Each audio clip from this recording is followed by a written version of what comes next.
지금 여러분께서는 크리스천 헤럴드에서 전해드리는 이 새벽을 주님과 2부 함께하고 계십니다. 크리스천 헤럴드는 신문을 시작으로 라디오 그리고 이제는 공중파 채널인 18.88을 통해 텔레비전으로도 함께하실 수 있습니다. 여러분께서는 라디오에 방송되는 목사님들의 모든 설교를 인터넷 웹사이트 www.chtv1888.org를 통해 다시 들으실 수 있습니다. 오늘 하루도 하나님의 귀한 말씀으로 승리하시기 바랍니다.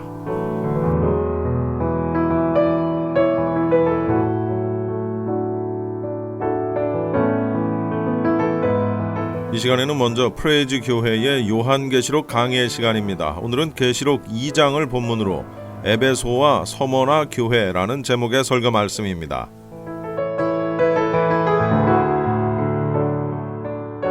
오늘 말씀 2장부터 3장까지의 말씀은 7개의 교회에 대해서 하시는 말씀입니다. 지난주까지 1장, 전 토요일은 이제 세미나 전반적인 거 얘기했고요. 지난주는 1장 얘기했고요. 오늘은 이제 2장의 말씀을 같이 보시는데, 저는 개인적으로 계시록을 공부하고 이러면서 보니까 2장, 3장이 제일 중요해요. 제일 중요해요. 정말로요, 제일 중요해요. 2장, 3장을 잘 평소에도요, 그 2장, 3장만 따로 프린트를 해서 조그맣게 가지고 다니시면서 계속 2장, 3장을 보세요. 그러면 때에 맞는 양식이 바로 이런 부분이에요.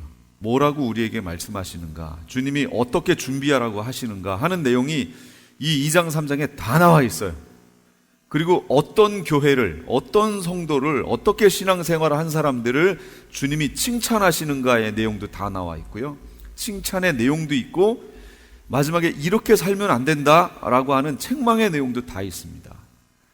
그러니까 이 2장, 3장이 계시록에서 얼마나 중요한지 몰라요.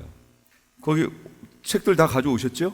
네, 거기에 첫 번째 서러운 부분 보시면 7교회에 대한 견해가 이렇게 나와 있습니다. 뭐 여러 가지가 있겠지만 간추려 보면 이렇게 될 거예요. 첫째, 이 얘기는 그냥 당시 소아시아 7교회 얘기다. 그냥 이렇게. 또 두 번째는 초대교회 시대의 모든 교회를 얘기하는 거다. 세 번째는 각 시대별 모든 교회다. 그래서 뭐 시대를 초대교회 시대, 순교 시대, 국교 시대, 암흑 시대, 종교개혁 시대, 선교 시대, 종말 시대 이렇게 나눠서 각각이 에베소 교회가 초대교회, 에베소 서머나가 순교 시대 뭐 이런 식으로 쭉 나눠나 있다. 각각의 시대를 대표하는 교회들이다. 이렇게 시대별로 나누기도 합니다. 또 전 세계에 흩어진 모든 교회를 얘기하는 것이다. 이렇게도 얘기하고요. 마지막 종말 교회를 얘기하는 것이다. 이렇게 얘기하기도 합니다. 물론 이 당시의 소아시아 7교회지요. 그렇죠? 이게 그 교회죠. 소아시아에 모여있던 7교회 교회입니다. 이게. 그러나 단순히 그 교회 얘기라면 그러면 이게 굳이 계시록에 기록돼서 우리가 읽을 필요가 없죠. 그럼 그때로 그냥 끝나는 거죠. 이게 굳이 지금까지 이게 전해질 이유가 없는 겁니다. 그리고 성경에 보면 이기는 자에게 주시는 약속들의 내용을 이렇게 보면 이게 단순히 7개 그 당시에 있던 소아시아 교회 7교회에게 주시는 말씀이 아니라는 걸 우리가 알 수 있어요. 계속 보셨죠? 이기는 자에게는 내가, 이기는 자에게는 이 얘기 계속 나오잖아요. 그리고요 3번에 있는 각 시대별 모든 교회다. 그러니까 초대교회는 에베소, 순교 시대는 서머나, 그 다음에 국교 시대는 버가모 이런 식으로 나눠져 있는 것이다. 그렇게 보면은요 우리에게 유익이 없어요. 이 성경이 우리에게 유익이 없습니다. 그럼 지금은 무슨 시대냐? 종말 시대. 그럼 종말 시대 제일 끝에 나온 3장 제일 끝에 있는 교회가 무슨 교회예요? 라오디게아 교회입니다. 라오디게아 교회 같은 경우는 책망받은 교회입니다. 라오디게아 교회 사자에게 편지하라. 아멘이시오 충성되고 참되신 증인이시오 하나님의 창조의 근본이시니가 이르시되 내가 네 행위를 아노니 네가 차지도 아니하고 뜨겁지도 아니하도다. 네가 차든지 뜨겁든지 하기를 원하노라. 이렇게 나왔죠? 그러면 이 지금 마지막 시대에 있는 모든 교회가 이래야 된다는 거예요. 다 이렇다는 거죠. 그럼 그 앞에 있는 6교회는 아닌가요? 그 모습은 지금 이 시대에 없나요? 있죠. 그러니까 이렇게 시대별로 나눠서 보기도 또 우리에게 유익이 없다라는 거죠. 하나님이 그렇게 하셔서 마지막 시대니까 우리 마지막 시대는 라오디게아 교회만 이렇게 보면 될까요? 그렇지 않다 그 얘기예요. 그러면 이걸 어떻게 해석하면 좋을까요? 예수님 이후로 전 세계에 흩어져 있는 모든 교회이며 또 마지막 종말을 살고 있는 모든 교회의 모습이 이거다 그 얘기예요. 그리고 우리의 모습이다라고 생각을 하시면 된다라는 거지요. 지금 우리의 모습들. 그래서 어떤 사람은 에베소 교회의 모습, 어떤 사람은 서머나 교회의 모습, 어떤 분은 라오디게아 교회의 모습, 이런 식으로 여러 가지 또 이게 두 교회가 섞여 있는 모습, 이런 모습들이 교회와 우리 개인에게 다 퍼져 있다. 그러니까 요걸 잘 분별해서 지금 하나님이 나에게 어떤 말씀을 주시는가 요걸 잘 구별해 봐야겠다 하는 그런 생각을 좀 하게 됩니다. 계시록 2장 7절, 11절, 17절, 29절, 3장 6절, 13절, 22절 한결같이 뭐라고 말씀하시냐면 성령이 교회들에게 하시는 말씀을 들을지어다 이렇게 얘기하셨어요. 교회들에게 하시는 말씀을, 그러니까 한 교회란 얘기가 아니라는 거죠. 우리 모두에게 해당하는 말씀입니다. 잘 들으셔야 돼요. 자, 오늘은 그 첫 번째 교회 에베소 교회에 대해서 한번 알아보도록 하겠습니다. 에베소 교회 2장에 있는 거죠. 2장 1절에 에베소 교회 사자에게 편지하라. 오른손에 있는 7 별을 붙잡고 7 금 촛대 사이를 거니시는 이가 이르시되, 7 별을 붙잡고 7 금 촛대 사이를 거니시는 이가, 7 별이 아까 뭐라고 아까가 아니라 이 1장에서 뭐라고 그랬죠? 7 별. 7 별은 7 교회의 사자요 그랬죠. 그러니까 7 별, 얼마나 상징적인 언어예요? 그러나 성경에는 그 상징적인 언어를 이렇게 풀어줬다라는 것을 잘 보세요. 계시록에서 안 풀었으면 다른 성경에서 그걸 풀어놨다라는 거예요. 그러니까 그냥 상징하고 넘기지 말고 다른 성경에 있는지를 빨리 찾아봐야 돼요. 그게 무슨 내용을 말하는 건지. 근데 다행히도 7 별 그랬더니 7 별을 뭐라고 했냐면 7 교회의 사자요 그랬습니다. 그럼 제가 지난주에 사자 얘기했었죠. 사자. 여기 사자, 흠정형이라든지 이 킹제임스 같은 사자를 뭐라고 했냐면 천사들이요 이렇게 번역했어요. 천사. 흠정역도 보면 교회의 천사들이요. 이 천사라고 번역한 것이 옳을까요? 지난주에 말씀드렸죠. 이걸 천사로 번역하는 게 옳은가요? 사자요 라고 번역하는 게 더 옳은가요? 예, 사자라고 말씀을 드렸습니다. 왜냐하면 지난주에 계시의 흐름에 대해서 말씀드렸잖아요. 여기 쓰였던 헬라어 원어의 뜻은 천사라는 뜻이 아니고 원래의 뜻이 소식을 전하는 자라는 뜻이에요. 소식을 전한다는 뜻이에요. 그럼 소식을 전하는, 하늘에서 하나님의 소식을 우리에게 가져오는 사람들은 누구예요? 사람들이 아니라 그들은 누구예요? 천사. 그럼 하나님의 뜻을 사람에게 전하는 사람은 누구예요? 우리가 사자라고 주로 부르잖아요. 여기서 말하는 사자는 사람, 주의 종이라는 의미가 더 강한 겁니다. 그러니까 여기서 번역할 때 만약 천사요 이렇게 얘기하면 이거는 말이 안 된다는 거죠. 계시가 어디서부터 흘러갔어요? 첫째, 성부 하나님, 그 다음이요 성자 예수님, 어린 양, 그 다음이요 천사, 그 다음 그렇죠 요한, 사도 요한이요, 그 다음이요 사자, 그 다음이요 성도, 이렇게 가는 거잖아요 흐름이. 근데 갑자기 이게 사자가 아니라 천사로 싹 바뀌어버리면 요한이 갑자기 이렇게 와서 주의 사자들한테 전해야 되는데 갑자기 천사에게 전하는 꼴이 되잖아요. 그러니까 계시의 흐름에 말이 안 된다 그 얘기예요. 그러므로 여기 있는 단어는 사자요 이렇게 번역하는 것이 더 옳다고 그랬습니다. 받아들이기도. 그래서 에베소 교회 사자에게 편지하라, 이게 맞는 말이에요. 그런데 예수님의 모습이 나오죠. 거기에 등장하는 모습이 7 별을 붙잡고, 그럼 별이 누구라고 했어요? 사자. 그러면 그 주의 종들을 붙잡고 계신 분이 누구예요? 예수님. 예수님이 주의 종들을 붙잡고 계십니다. 이 철저한 권위를 얘기해요. 그 다음에 일곱 금촛대 사이에, 그럼 일곱 금촛대는 뭐예요?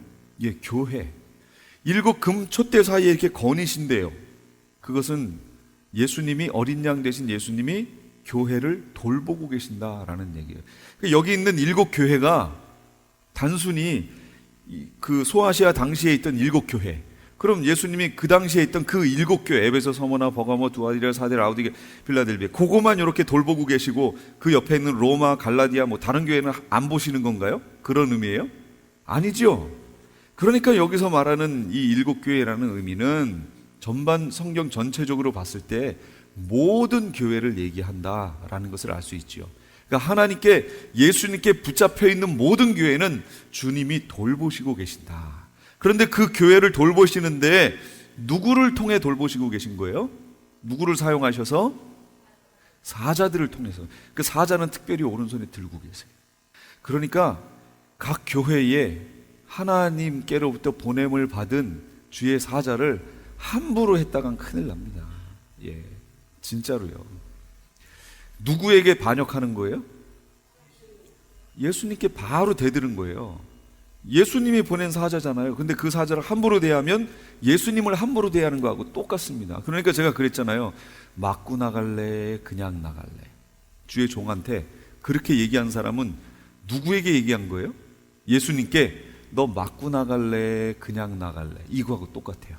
그럼 그 사람은 노골적으로요, 예수님을 그냥 쫓아내버린 거예요. 주의 종을 쫓은 게 아니고 예수님을 쫓아버린 거예요. 그 사람이 나중에 가서 어떻게 될지 궁금합니다. 진짜 궁금해요. 주님이 돌보시고 계십니다. 할렐루야.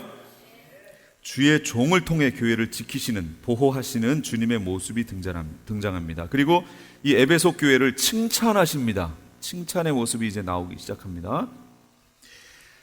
내 행위와 수고와 내 인내를 알고 또 악한 자들을 용납하지 아니한 것과 자칭 사도라 하되 아닌 자들을 시험하여 그 거짓된 것을 드러낸 것과 또 네가 참고 내 이름을 위하여 견디고 게으르지 아니한 것을 아노라. 칭찬의 내용이 많지요.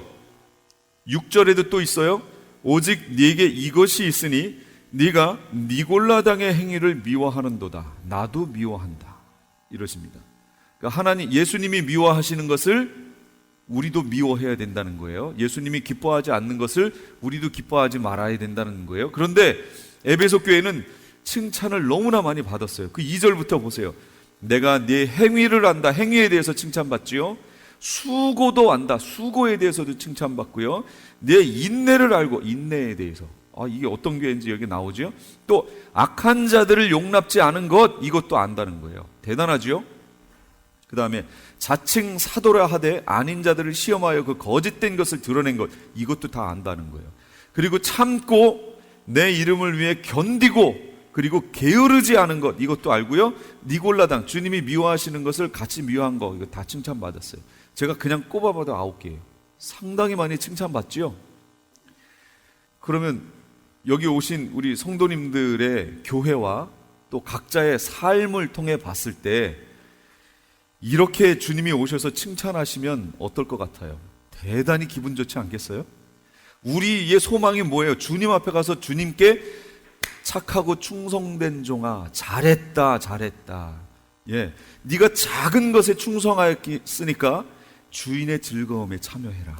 와, 이거 듣는 게 우리 소원 아니에요, 지금까지? 그렇죠?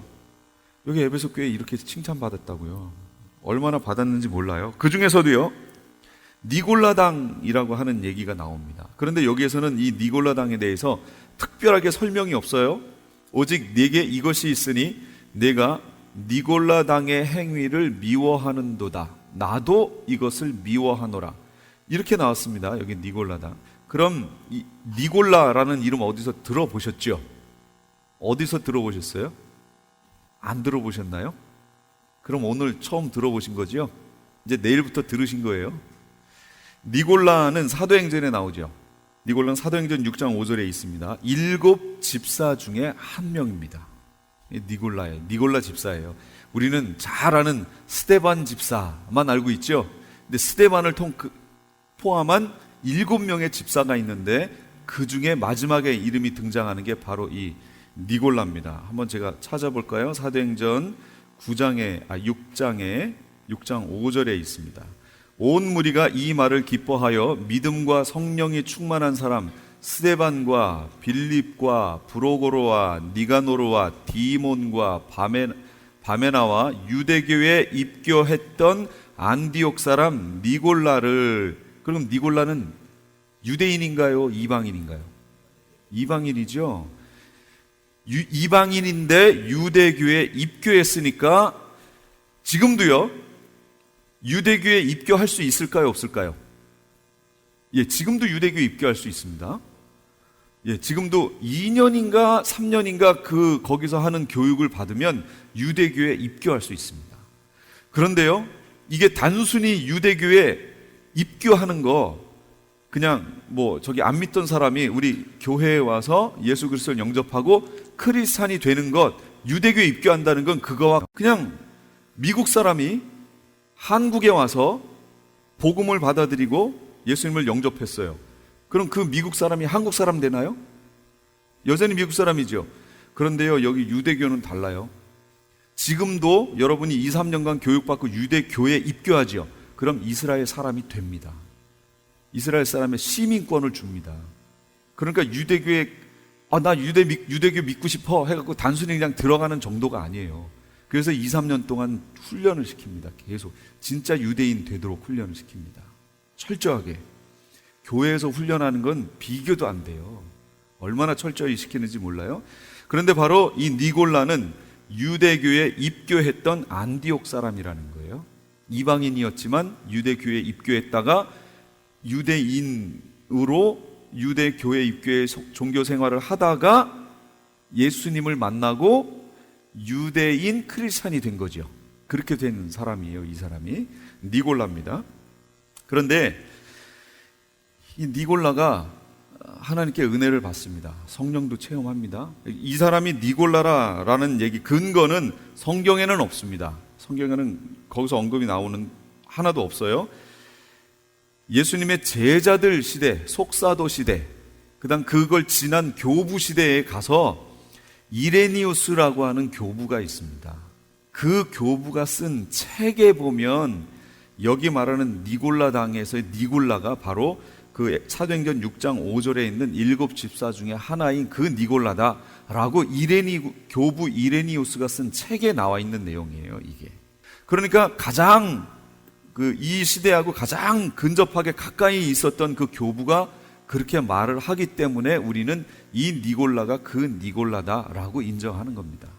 그럼 니골라의 무슨 점 때문에 그랬느냐라는 거예요. 뭐였냐면 영지주의라는 것 때문에 그렇습니다. 이 니골라가 그 당시에 영지주의가 막 기독교계에 퍼지기 시작했거든요. 그노시시즘이라고 얘기하고요. 이 영지주의가 퍼지기 시작했는데 그럼 영지주의가 뭐냐? 쉽게 얘기하면 이거예요. 영은 거룩하고 육은 속되고 더럽다라고 보는 거예요. 제가 이원론 얘기했었죠. 이원론. 원리가 두 개라고 그랬죠. 그래서 크리스찬들 중에도 이원론적인 신앙생활을 하는 사람들이 있어요. 예를 들면 교회 안에 와서는 말씀에서 원하는 대로 거룩을 실천하는 훈련을 하고 교회 아닌 밖으로 나가면 세상 사람들이 사는 원리로 사는 거예요. 그걸 이원론이라고 합니다. 원리가 다른 거예요. 진짜 크리스찬은 어떻게 살아야 돼요? 원리가 하나여야죠. 무슨 원리요? 하나님의 말씀. 하나님의 말씀이라는 원리로 교회 안에서도 생활하고 밖에서도 생활해야 된다고 그랬잖아요. 그게 이제 유일하신 우리 주님만을 바라보는 신앙인데 이 영지주의는 이원론적인 출처를 갖고 있어요. 그래서 영은 아주 거룩한 것이다. 그러나 육은 속되고 더러운 것이다. 이렇게 평가합니다. 그러니까 여기에서부터 나온 게 뭐가 나오냐면 예수님도 그 거룩하신 신이잖아요. 영이잖아요. 그 거룩하신 분이 어떻게 더러운 육체를 입고 이 땅에 오실 수 있느냐 그 얘기예요. 그게 안 된다 그런 거죠. 그러니까 영지주의 입장에서 보면 예수님이 육체를 입고 이 땅에 오시면 돼요, 안 돼요? 안 되는 거예요. 그렇게 될 수가 없다는 거예요. 그 거룩한 분이 어떻게 이 더러운 육체를 입고 여기 오냐는 거지요. 그런데 성경에 보면 예수님이 육체를 입고 왔다고 그러잖아요. 그러니까 이 사람들은 뭐라고 얘기하냐면 현현설. 실제로 온 게 아니고 우리 눈엔 실제로 온 것처럼 보였지만 실제 육체가 아니다 라고 얘기하는 거예요. 그러면 어떻게 되는 거예요? 예수님이 십자가에 못 박혀 죽으셔야 되는데 우리를 대신해서 십자가에 못 박혀 사람을 대신해서 사람이 죽어야 진짜로 갚은 거 아니에요. 그렇게 해서 돌아가셔야 되는데 그러기 위해서 예수님이 오신 건데 실제로는 안 왔다는 거예요. 허상이라는 거예요. 우리 눈에 그렇게 보였을 뿐 실제는 허상이었다는 거지요. 그러면 예수님의 신성과 인성이 있는데 인성이 어떻게 되는 거예요? 부정되지요. 예수님의 인성이 부정되면 우리의 죄를 대속했다고 하는 대속의 은혜가 헛것이 되는 거예요. 그래서 이 영지주의는 이단으로 정죄됩니다. 이건 이단이에요. 그런 사상을 가지고 신앙에 접목을 시켰어요. 그래서 어떻게 접목시켰나 보세요. 제가 아까 말씀드린 이원론적인 신앙생활. 교회 안에서는 아주 거룩함, 영을 쫓는 아주 거룩함을, 그러나 실제 삶에 있어서는 어차피 육체는 더럽다는 거예요. 그러니까 이 육체는 어떻게 살아도 상관없다는 거예요. 그래도 구원을 얻는다, 그 얘기죠. 이게 영지주의에서 나온 겁니다. 이 영지주의, 이게 그노시스, 이 영적인 지식을 가지면 자기들이 구원을 얻는다고, 깨달음을 가지면 구원을 얻는다고 느끼는 거예요. 이 영지주의가요. 이게 이제 나중에 어떻게 발전하냐면요, 이 영지주의라는 이단이 대단했습니다. 실제로요. 근데 이게 나중에 어디까지 발전해서 지금 어디에까지 왔냐면, 이게 바로 뉴 에이지 무브먼트의 뭐라고 해야 돼요? 시조라고 해야 되나? 그런 거예요. 근데 지금 교회 안에 뉴 에이지 무브먼트가 그 정신 사상이요, 얼마나 많이 들어와 있는지 몰라요. 예전에 제가 한국에 있을 때 저희가 생활하던 거기가 구로공단 전철역 있는 거기서 가깝습니다. 근데 그 전철역을 가는데 이렇게 하는 분들이 이렇게 돼서 이거 옷 입고 이런 분 있잖아요.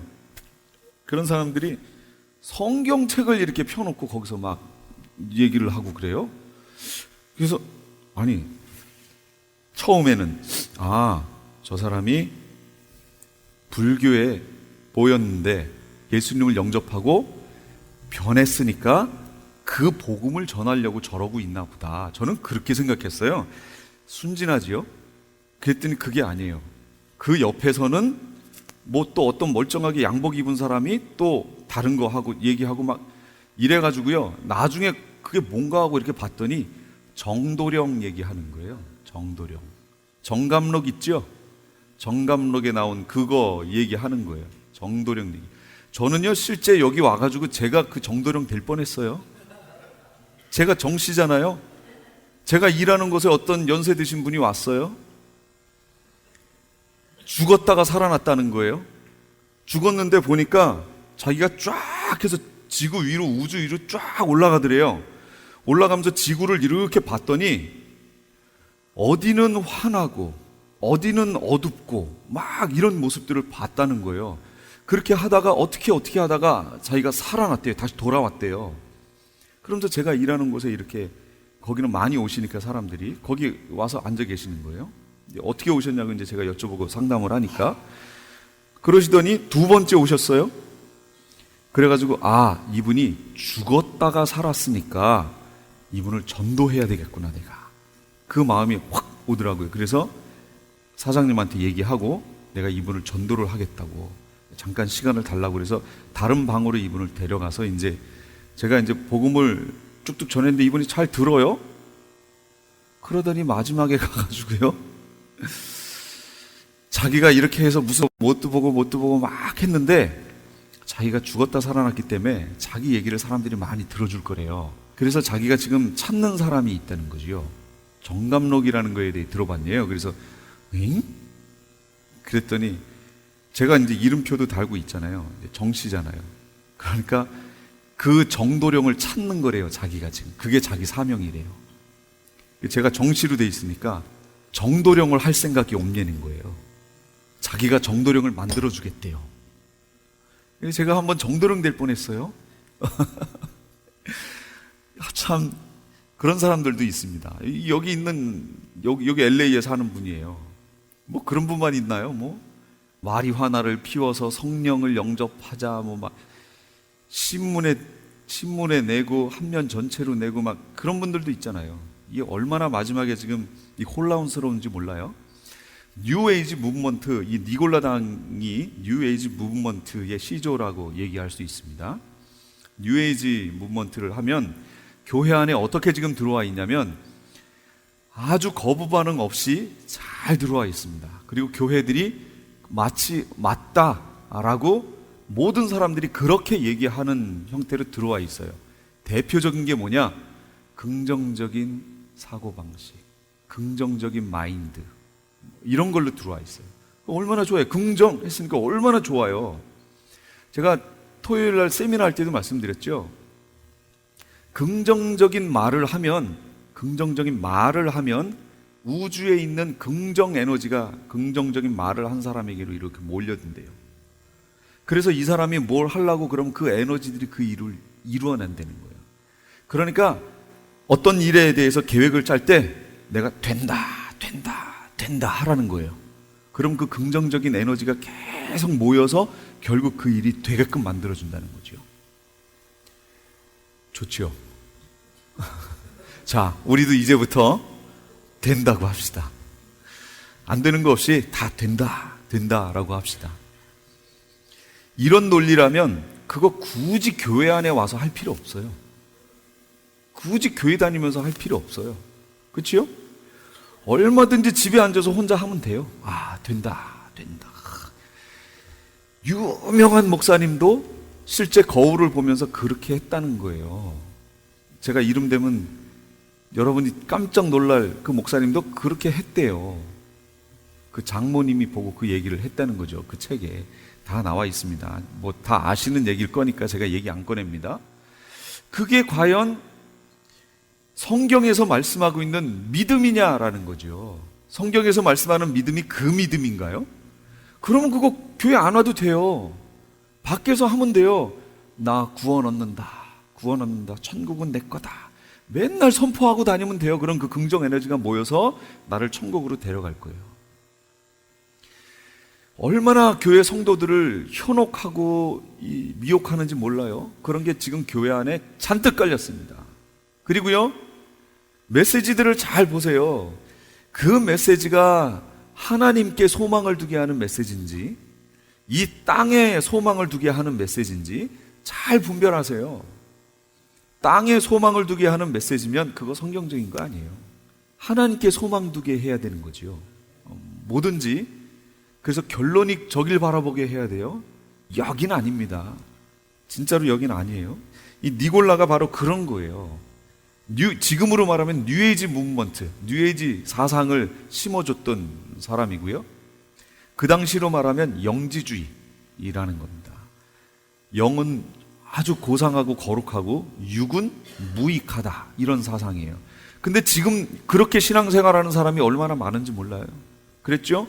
교회 안에서는 거룩하게, 근데 밖에 나가면 똑같이 교회 다녔었어? 이렇게 나오면 안 된다고 그랬죠? 그러면 그렇지, 교회 다녔지, 이렇게 나와야 된다고 그랬잖아요. 그렇게 해야 같은 원리로, 말씀의 원리로 사는 사람이라고 그랬잖아요. 우린 그렇게 살아야 돼요. 자, 그런데 이렇게 많은 칭찬을 들었던 이 에베소 교회가요, 책망을 했습니다. 지금까지 프레이즈 교회의 요한계시록 강해였습니다.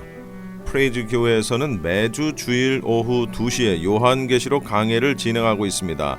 참여를 원하시는 분들은 한인타운 피코와 캔모에 위치한 2668 웨스트 피코 블루버드 프레이즈 교회로 오시거나 전화 213-700-9833 213-700-9833번으로 문의하시기 바랍니다.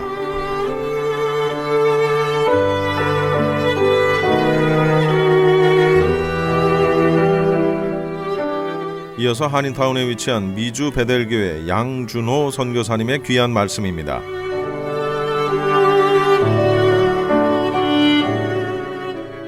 그럼 잠깐 이제 말씀을 보겠습니다. 엿새 위에 예수께서 베드로와 야고보와 그 형제 요한을 데리고 따로 높은 산에 올라가셨더니, 그러니까 엿새 후라는 것은 베다니에서 베세다에서 맹인을 고치고 그 다음에 베드로로부터 주는 그리스도요 살아계신 하나님의 아들이다라는 신앙 고백을 받고 난 후에 엿새 후입니다. 엿새 후에서 높은 산에 올라갔다는 게 우리 신학적으로 변화산을 얘기해요. 그들 앞에서 변형되사 그 얼굴에 해같이 빛나며 옷이 빛같이 휘어졌더라. 그때의 모세와 엘리야가 예수와 더불어 말하는 것을 그들에게 보이거든요. 그러니까 세 분이서 말씀하시는 것을 같이 갔던 베드로와 야고보와 요한이 보았다라는 이야기입니다. 근데 오늘 왜 거기 이 세 분들이 모였을까? 오늘 이 이야기를 좀 해보겠습니다. 왜 세 분들이 모였고, 이 세 분들은 어떤 공통점이 있고, 이 세 분들의 마지막은 어땠는가에 대해서 한번 살펴보고, 과연 우리는 어떻게 인생이 끝날 때 어떤 종말을 맞이하면 좋을까에 대해서 한번 말씀 나눠보기로 하겠습니다. 우선 세 분은 전부 다 40일을 금식한 사람들이에요. 사람이라고 하면 안 되겠죠? 한 분은 신이시니까. 그래서 40일 금식한 분들인데, 40일을, 우리가 예수님 금식하신 거에 대해서는 너무 잘 아시는 말씀이라 길게 얘기하지 않겠습니다. 마태복음 4장 2절에 보니까 40일을 밤낮으로 금식한 후에 줄이신지라. 그 40일을 금식하는 후에, 마귀한테 시험을 세 가지를 받죠. 예, 그때 40일을 금식했다는 것은 우리가 이제 다 아는 이야기이기 때문에 길게 부연 설명은 드리지 않겠습니다. 그러면 모세의 금식을 좀 보겠습니다. 모세는 10계명을 받으러 하나님한테 이제 올라가는데 시내산으로 올라가는데 그 시내산이 곧 호렙산이라고도 그럽니다. 그래서 시내산에 올라가는데 가서 하나님 앞에서 40일을 금식, 물도 먹지 않고 금식을 하고 나서 거기까지만 읽어보겠습니다. 신명기 9장 9절에 보니까 그때 내가 돌판들 곧 여호와께서 너희와 세우신 언약의 돌판들을 받으려고, 그러니까 언약의 돌판은 10계명을 말씀하는 겁니다. 받으려고 산에 올라가서 40주 40야를 산에 머물며 떡도 먹지 아니하고 물도 마시지 아니하였더니, 그러니까 40일을 이제 금식했다는 게 여기 나오지 않습니까? 그죠? 떡도 먹지 아니하고 물도 마시지 않았다. 40주 산에 머물면서. 근데 그리고 나서 이제 돌판을 가지고 10계명을 받아갖고 옵니다. 받아갖고 오는데 40일 동안 시내산에 들어가 있으니까 사람들이 이게 밑에 이제 여러 같이 출애굽했던 사람들 있지 않습니까? 이 사람들이 모세가 죽었는지 살았는지 알지 못하고, 그래서 이제 자기네 송아지를 만들어요. 금송아지를 만들어갖고 이것이 애굽에서 우리를 이끌어내는 신이다라고 해갖고 아론을 중심으로 해서 이렇게 만들어서 우상을 만듭니다. 근데 우상을 만들어갖고 그러니까 이제 모세가 내려오다가 그걸 봤죠. 모세가 봤죠. 봐갖고 두 돌판들을 던져갖고 깨트립니다. 깨트는데 거기까지 한번 보겠습니다. 내가 본즉 너희가 너희 하나님 여호와께 범죄하여 자기를 위하여 송아지를 부어 만들어서 여호와께서 명령하신 돌을 빨리 떠났기로. 내가 그 두 돌판을 내 두 손으로 들어 던져 너희의 목전에서 깨트렸노라. 만약에 모세가 돌판을 깨트리지 않았으면 어떻게 했을 것 같아요? 예를 들면 하나님의 더 큰 징벌이 있었을 것 같아요. 왜냐하면 성경을 보니까, 예를 들면 우리가 우리가 옛날에 부모님들한테, 저도 그런 적이 있는데 어머니도 계시지만 부모님들한테 아버지한테 혼날 때 어머니가 가운데 중간간에 끼셔갖고 괜히 막 혼내는 거예요. 더. 그러면 아버지한테 혼나게 하려고. 또 어떨 때는 학교에 가서, 저는 이제 학교 다닐 때 좀 말썽꾸러기였는데 학교 가서 이제 선생님한테 또 혼나야 되는데 괜히 같이 가셔갖고 어머니가 더 혼내시는 거야. 선생님은 아무 말도 안 하시는데. 이게 왜 그러세요? 선생님의 징벌을 피하게 해주려고. 그래서 모세도 돌판을 던진 이유가 그겁니다. 그렇지 않았으면 아마 이스라엘 백성이 더 큰 곤욕을 치렀을 겁니다. 그래서 보니까 모세가 아까 돌판을 던졌다고 그랬지 않습니까? 근데 모세가 시내산에 올라가서 40일 물도 먹지 아니하고 떡도 먹지 아니하고 40일 하나님 앞에 있었다 그래요. 근데 모세는 2번 40일을 금식했어요. 2번 40일 금식했는데 그 두 번째를 보겠습니다. 모세가 돌판 둘 처음 것과 같이 깎아 만들고 아침에 일찍 일어나 그 두 돌판을 손에 들고 여호와의 명령대로 시내 산에 올라가니. 그리고 그다음 신명기 9장 18절에 보니까 그리고 내가 전과 같이 40주 40야를 여호와 앞에 엎드려서 떡도 먹지 아니하고 물도 마시지 아니하였으니. 그러니까 전과 같이 전에와 같이 떡도 먹지 않고 물도 마시지 않았고 40일을 그러니까 두 번은 모세는 40일을 2번 금식한 거죠. 근데 또 재밌는 거 보면 그 뒤를 읽어 보면 모세가 돌판을 이제 돌판만 갖고 오라는 게 아니라 그 궤를 만들어 갖고 오라 그래요. 모세가 또 돌판을 깰까봐 하나님께서 나무 궤를 만들어 갖고 오라고 합니다. 그래서 그 궤에다 넣고 이제 모세가 시내산을 내려오는 것이 성경에 나와 있습니다. 그러면 이제 그 세 번째로 금식한 사람, 아까 변화산에서 먹었던 예수님, 그 다음에 모세까지는 우리가 이제 금식한 것을 우리가 성경을 통해서 보지 않았습니까? 그런데 그 세 번째로 금식한 사람이 엘리야에 대해서 보겠습니다. 엘리야는 잠깐 읽어보겠습니다. 열왕기상 17장 1절 길앗에 우거하는 자 중 디벳 사람 엘리야가 아합에게 말하되 내가 섬기는 이스라엘의 하나님 여호와께서 살아계심을 두고 맹세하노니 내 말이 없으면 수년 동안 비도 이슬도 내리지 아니하리라.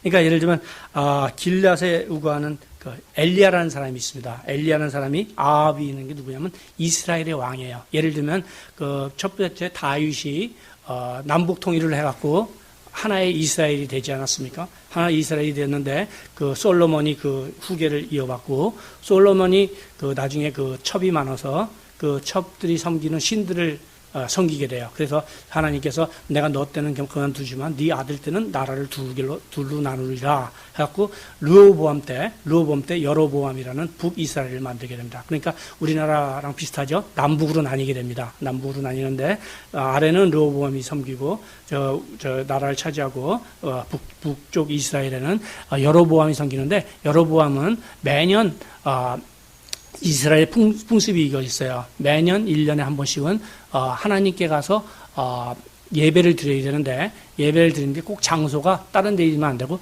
예루살렘 가서 예배를 드려야 돼요. 그러면 예루살렘이 어디에 속해 있냐면 남유다에 속해 있어요. 그러니까 북이스라엘 사람들이 남유다로 와요. 그러니까 그때 혹시 사람들이 마음이 변해갖고 모든 사람들이 다시 이렇게 르호보암을 따르지 않을까 생각해갖고 북쪽에다 우상을 만들어 놓습니다. 우상을 만들어 놓고 이것이 너희를 애굽에서 이끌어낸 신이다 라고 그쪽에다 단을 하나 만들어요. 원래는 단을 2개를 만들 수가 없어요. 하나만 딱 있게끔 되어 있는데 그래서 그때서부터 우상을 숭배하게 됩니다. 여러분. 그래서 그때 북이스라엘 사람들은 전부 다 그 왕들을 20명 정도의 왕들을 보면 전부 다 영적으로 타락했어요. 아마 교회 믿는 사람들하고 교회 안 믿는 사람하고 그 차이를 볼 수가 있을 것 같습니다. 그래서 그 중에 왕이 이름이 하나가 아합이에요. 아합인데 3년 동안 비를 내리지 않게 합니다. 3년 동안 비를 내리지 않게 하니까 농경 시대였고 가축을 키우던 시대에 3년 동안 비가 안 온다 그러면 그 왕 쫓겨나겠죠. 그죠? 왕이 쫓겨날 판에 생겼어요. 그래갖고 왜 이 비가 내리지 않나 생각해 보니까 엘리야가 그래서 비가 내리지 않는구나 해갖고 엘리야를 찾으려고 여기저기 다닙니다. 엘리야를 다니다가 오바냐를 통해서 거기 엘리야를 찾게 됐는데 엘리야를 찾았을 때 그 유명한 이제 갈멜산의 전투가 시작되는 겁니다. 갈멜산의 전투는 여러분들이 아시겠지? 갈멜산에 이제 바알 우상 섬기는 450명과 또 아세라상 섬기는 400명의 선지자들, 제가 얘기하는 우리나라로 따지면 땡중들이 모여갖고 이제 엘리야 한 사람하고 이제 대결을 합니다. 대결을 하는데 어떻게 대결하냐면 나무를 이렇게 이렇게 장작을 이렇게 쌓아놓고 그 위에다 각을 떠갖고 소를 올려놓습니다. 이렇게.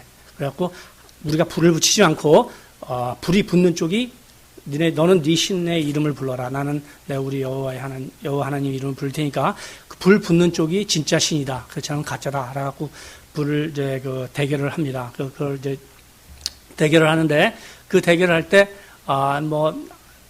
바알신, 아세라신 섬기는 사람들이 뭐 춤을 추고 뭐 칼로 자기 몸을 뭐 이렇게 좀 이렇게 하고 찍고 뭐 그래갖고 뭐 밤새도록 그냥 저녁 늦게까지 불렀는데 불이 안 붙죠. 가짜시니까 당연히 불이 안 붙었어요. 그래갖고 그러고 있는데 그 다음에 이제 이제 그 엘리야 차례가 됐는데 엘리야는 오히려 그 불 붙여야 될 그 나무에다가 물을 부라 그래요. 물을 부었는데 물을 3번이나 갖다 부어요. 많은 물을 부니까 그 또랑에 그 물이 이렇게 흘렀다고 성경에 나와 있습니다. 또랑에 물이 흐를 정도로 물을 많이 붓니다. 그래서 그 다음에 엘리야가 기도하기를 이제 뭐 불을 내려달라고 기도했겠죠. 나를 내가 하나님 사람인 것을 알게 해달라. 그래갖고 했는데 하늘에서 불이 내려갖고 그 또랑에 있던 물까지 싹 훑어갑니다. 그 정도 불이 붙었어요. 그러니까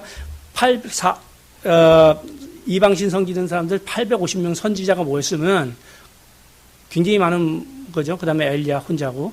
근데 거기에 있는 국민들이 다 모였을 거 아니에요. 그죠? 그 큰 전세. 그래서 그 국민들한테 얘기를 합니다. 저들을 잡아갖고 다 죽이라고. 그래갖고 그 골짜기에 내려가서 다 죽이는데 그것이 얘기하는 갈멜산 전투, 아니 갈멜산의 대결이라고 합니다. 그래서 그것을 다 죽였는데 열왕기상 19장 1절에서 2절 보니까 아합이 엘리야가 행한 모든 일과 그가 어떻게 모든 선지자를 칼로 죽였는지를 이세벨에게 말하니 이제 이세벨에게 말한다. 이세벨은 누구냐면 거기 아왕의 마누라 와이프예요. 와이프예요. 근데 참 여기서 우리가 보면 좀 잘 생각해야 되는 게 아합이 이세벨하고 결혼을 했는데 이세벨은 엣바엘 왕의 딸이라고 나와 있어요, 성경에. 그러니까 엣바엘의 딸이니까 그 바알을 섬기는 딸을 데리고 온 거예요. 그러니까 그 우상 섬기는 딸 데리고 왔고 결국에는 그 이세벨이 하나님 믿는 사람들을 많이 죽이고 여기 바알로 다 나라를 채우려고 그랬죠. 그러니까 우리도 마찬가지로 그 자녀들 결혼시킬 때 참 어떤 믿는 사람을 찾아서 결혼시키는 게 중요한 것 같습니다. 그래서 이세벨의 이제 아합이 이제 이세벨에게 엘리야가 어떻게 일을 행했고 선지자들이 다 자기네 섬기는 그 땡중들이 다 어떻게 죽었는지를 설명하니까 이세벨이 왕비니까 그 엘리야를 죽이려고 그래요. 그래서 엘리야가 도망을 가게 됩니다. 도망을 가다가 지쳐서 로뎀나무 아래서 자포자기 해갖고 이제 죽이려면 죽여라고 죽이려면 주라고 이제 여기서 이제 이만큼 살다 죽었어도 괜찮은 거라고 그렇게 해요. 그럴 때 이제 천사라고도 그러고 하나님의 사자라고도 그러는데 영어 성경은 엔젤 오브 그러니까 거기 천사고 거기 한국말은 사자라고 그럽니다. 일어나서 숯불에 구운 떡과 물 한 병을 줘갖고 그걸 먹게 합니다. 그걸 먹게 하고 그러니까 먹으니까 좀 힘이 나는 것 같은데 또 다시 누워요. 그러니까 2번 먹게 해요. 2번 먹게 해갖고 그 먹은 것을 힘입어서 하나님의 산 호렙까지가 아무것도 안 먹고 40주 40년 동안 아무것도 안 먹고 산 호렙이라는 게 뭐예요? 아까 호렙산이죠. 선인데 신의 산 아까 나왔죠. 저기 언약궤를 받았던 모세가 언약궤를 받았던 신의 산, 그 똑같은 산을 이야기하는 것입니다. 그래서 열왕기상 19장 한번 조금 읽어보겠습니다.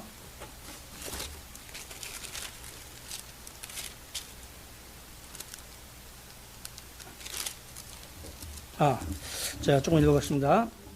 로뎀나무 아래 앉아서 죽기를 구하여 가로되 여호와여 넉넉하오니 지금 내 생명을 취하옵소서 나는 내 열조보다 낫지 못하나이다 하고 로뎀나무 아래 누워 자더니 천사가 어루만지며 이르되 일어나서 먹으라 하는지라 본즉 머리맡에 숯불에 구운 떡과 한 병 물이 있더라. 이에 먹고 마시고 다시 누웠더니 여호와의 사자가 또 다시 와서 어루만지며 이르되 일어나서 먹으라 네 길을 이기지 못할까 하노라 하는지라. 이제 여기서 이제 40주 그 다음 줄이 이제 그 40일 금식하는 게 나오는데 잘 들어보십시오.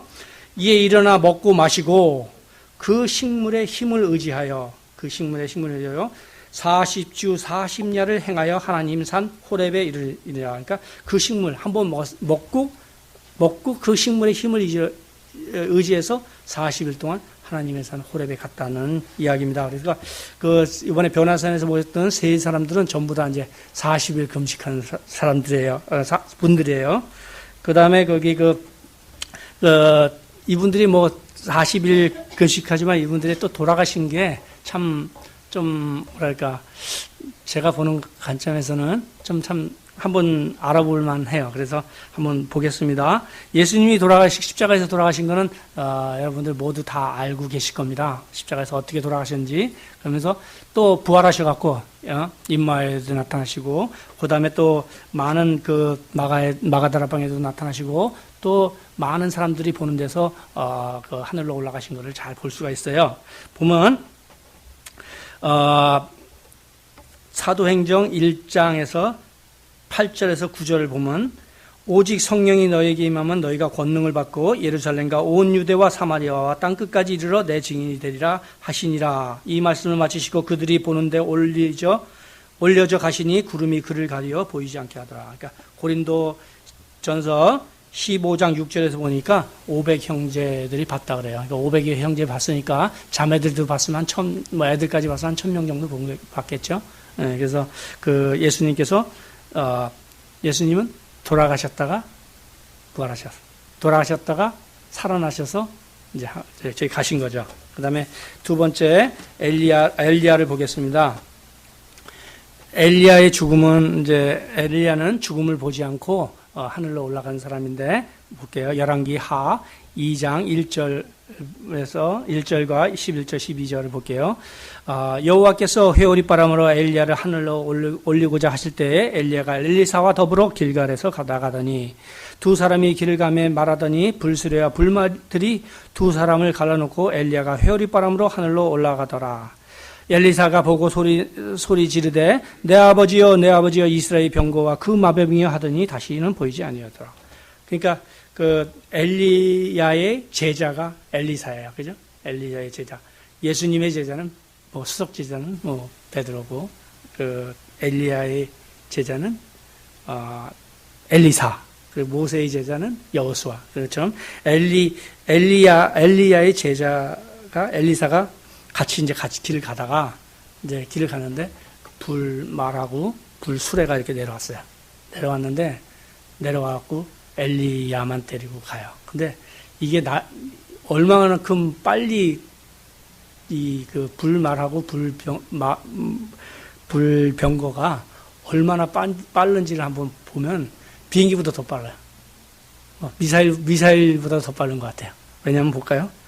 내 아버지여 이스라엘 병거와 그 마병이요 하더니 4초 5초 사이에 벌써 보이지 않았다고. 다시 보이지 아니하는지라. 그러니까 4초 5초 사이에 그냥 없어져 버린 거예요. 그죠? 그러니까 근데 여기 모인 분 중에서, 변화사에 모인 분 중에서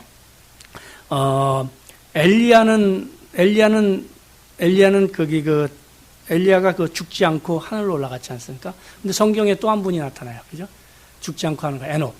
근데 에녹은 왜요? 여기 그때 변화산에 모이지 않았을까요? 에녹은 왜 모이지 않았을까요?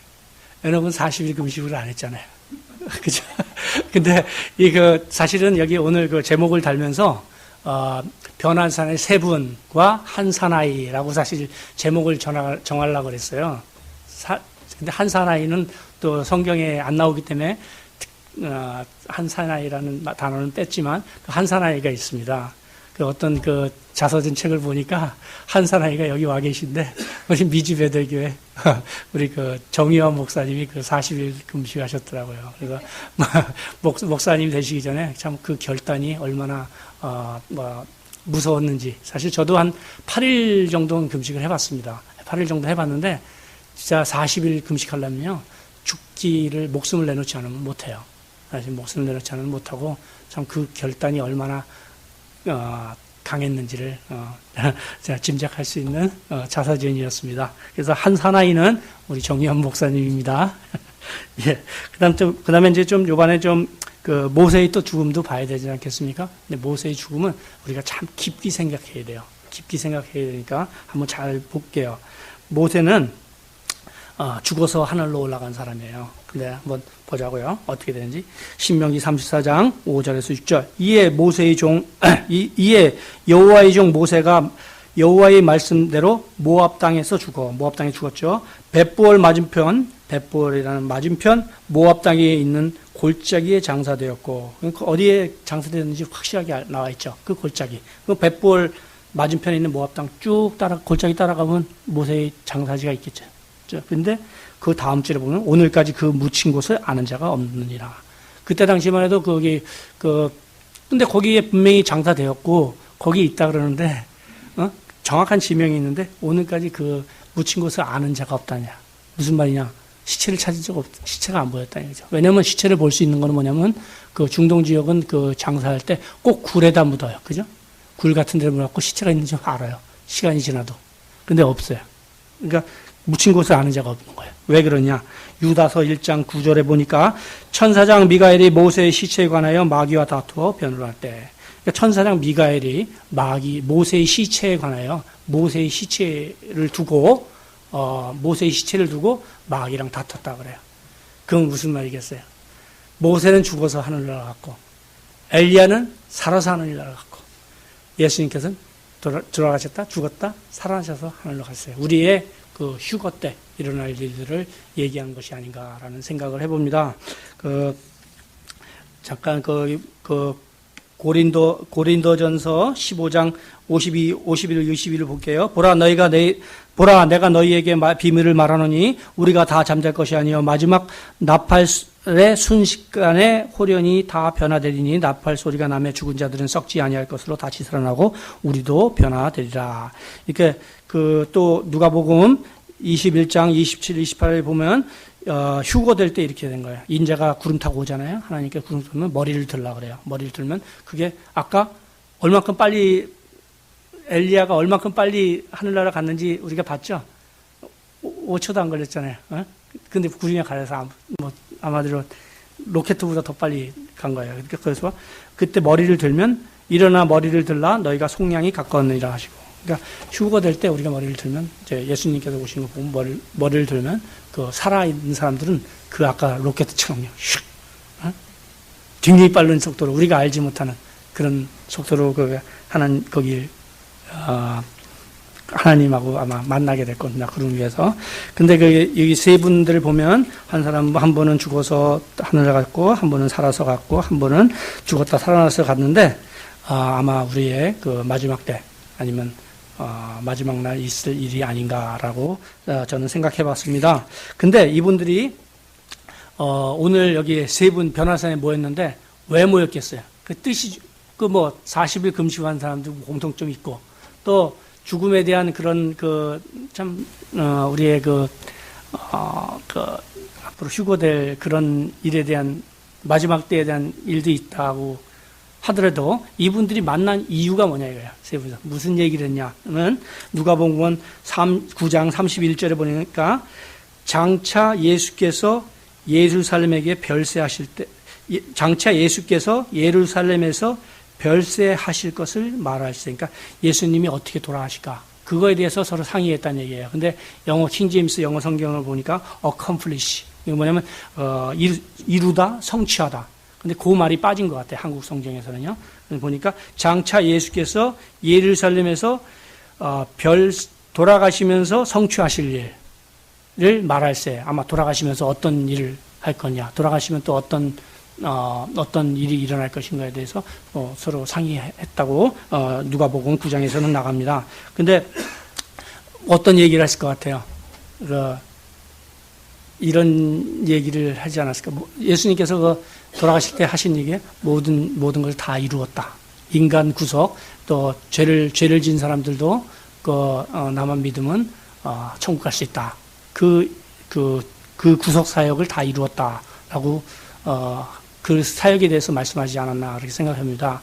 요한복음 3장 16절에 보니까 하나님이 세상을 이처럼 사랑하사 독생자를 주셨으니 이는 저를 믿는 자마다 멸망치 않고 영생을 얻게 하려 하심이라 라고 말씀하시죠. 그러니까 너무 우리 옛날에는 너무 하나님께 가는 법이 힘들었는데 예수 그리스도께서 예수 그리스도만 믿으면 이제 거기 믿으면 누구든지 멸망치 아니하고 영생을 얻을 수 있는 길을 만들어 놓은 그런 일에 대하여 아마 그 변화산에서 토의를 하신 것 같아요. 그죠?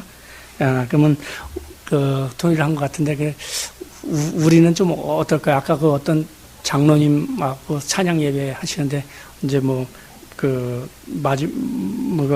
사는 날이 얼마 남지 않았다는 마음으로 찬양하자고 그렇게 말씀하시더라고요. 그래서 우리는 어떤가요? 우리는 예수님처럼 이렇게 모였을 때, 우리는 또 335 모였을 때 어떤 이야기를 합니까? 우리도 우리 교회가 요즘 힘든데 우리 좀 주머니 털어서 돈 좀 더 내자. 아니면 또 요새 목사님이 건강이 안 좋은데 우리 귤이라도 한 박스 갖다 드리자. 또 우리 교회 하나님 사역을 위해서 우리 전도를 하자. 우리 올해 안으로 한 가정씩 교회로 데리고 오자. 모시고 오자. 이런 일 얘기하죠, 우리도. 그죠? 맞나요?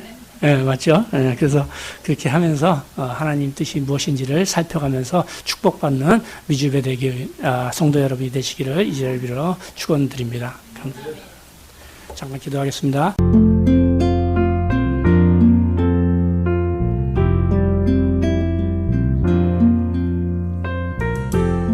지금까지 한인타운에 위치한 미주 베델교회 양준호 선교사님의 귀한 말씀이었습니다.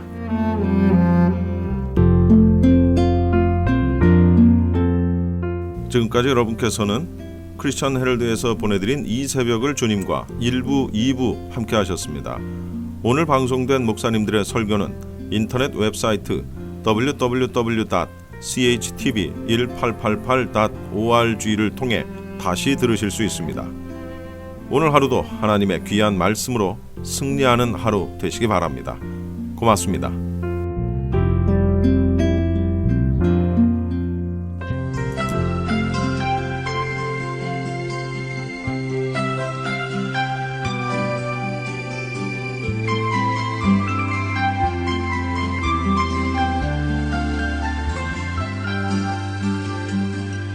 나에게 더할 수 없는 기쁨을 가져다 주시는 분, 날마다 자비를 베푸시며 아침마다 새로운 은혜 주시네.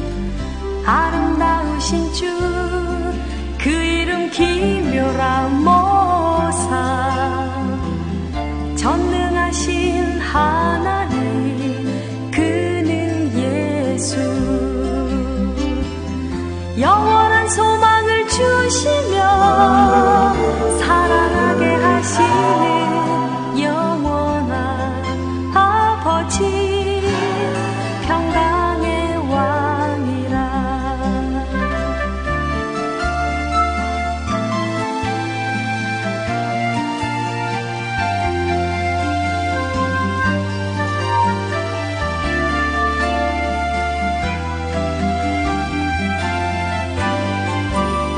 나에게 더할 수 없는 기쁨을 가져다 주시는 분, 날마다 구원을 베푸시며 아침마다 새로운 찬송 주시네. 아름다우신 주 그 이름 기묘라 모사, 전능하신 하나님 그는 예수, 영원한 소망을 주시며 사랑하게 하시는 영원한 아버지, 평강의 왕이라. 영원한 소망을 주시며 사랑하게 하시는 영원한 아버지, 평강의 왕이라. 평강